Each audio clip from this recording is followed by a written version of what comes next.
శ్రేయస్సు అంటే ఏంటి? మీరు జీవితంలో బావున్నారని మీకు ఎప్పుడనిపిస్తుంది? అలా నిజంగా ఉన్నప్పుడే, అవునా కాదా? మీరు ఆనందంగా ఉన్నప్పుడు బావుంటారు. మీకు శారీరక అనారోగ్యం ఉన్నా కూడా బానే ఉంటారు. అవునా? వైద్యపరంగా మీకు అనారోగ్యం ఉందని తెలిసినా మీరు సంతోషంగా ఉంటే మీరు బావున్నట్టే కదా! హ్మ్? కాబట్టి ప్రాథమికంగా చూస్తే శ్రేయస్సు అనేది ఒక ఆనందకరమైన స్థితి. జీవితం పట్ల ఒక అతిశయం. ఆనందం అంటే ఏంటి? ఆనందం అంటే ఇదని, అదని మనం చెప్పొచ్చు. కానీ జీవిత కోణం నుంచి చూస్తే మీ జీవశక్తులు సాధారణ పరిస్థితుల కన్నా ఎంతో ఆహ్లాదకరంగా సాగుతున్నాయి అని. డిప్రెషన్ అంటే Depression means మీ జీవశక్తులు హీనమైపోయి, తగ్గిపోయాయి అని.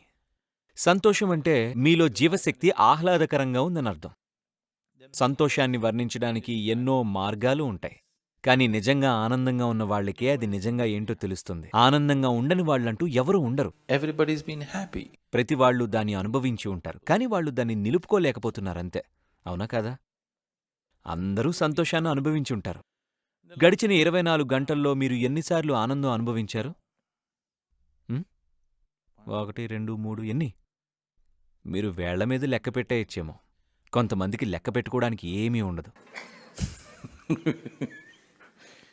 మీ చిన్నప్పుడు 5 ఏళ్లున్నప్పుడు మీరు ఒక రోజులో ఎన్నిసార్లు ఆనందంగా ఉండేవాళ్ళు?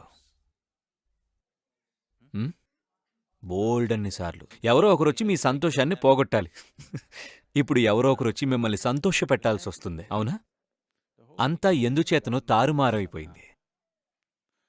జీవితంలో మీరు పడ్డ శ్రమంతా, మీరు చేసిందంతా, మీ చదువు, ఉద్యోగం, వ్యాపారం, కుటుంబం ఇవన్నీ సంతోషాన్ని వెతకడం కోసమే చేశారు. అవునా? మానవాళి ఈ గ్రహం మీద చేసిన ప్రక్రియలన్నీ సంతోషాన్ని పొందాలనే గమ్యంతోనే చేసింది. కాదంటారా? గడిచిన శతాబ్దంలో ఈ భూమిపై మనం ఎన్నో పనులు చేశాం. సాంకేతికత, విజ్ఞానాలతో మనం ఈ భూమి రూపురేఖల్నే మార్చేశాం.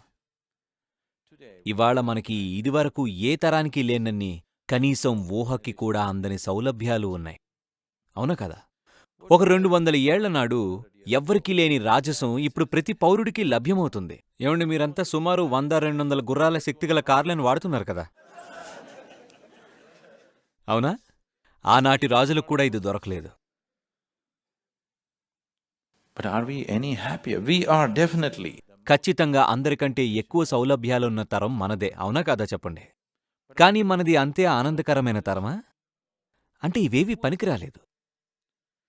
సాంకేతికత, విజ్ఞానాలు మన జీవితంలోకి అనూహ్యమైన సౌలభ్యాలను తెచ్చాయి.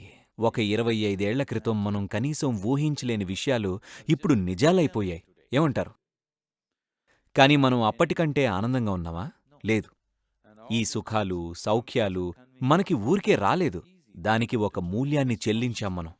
ప్రతి జీవి చెల్లించింది. అవునా? ప్రతి జీవి. ఒక గడ్డిపోచ నుంచి ప్రతి జంతువు, ప్రతి మనిషి కూడా ఇంతటి సౌలభ్యాలని, సౌఖ్యాలని సృష్టించడానికి తన వంతు మూల్యం చెల్లించాయి. అయినా మనం ఆనందంగా లేం. ఏం ఉపయోగం చెప్పండి? మనం ఈ భూమిని చలిమంట వేసి కాచుకుంటున్నాం.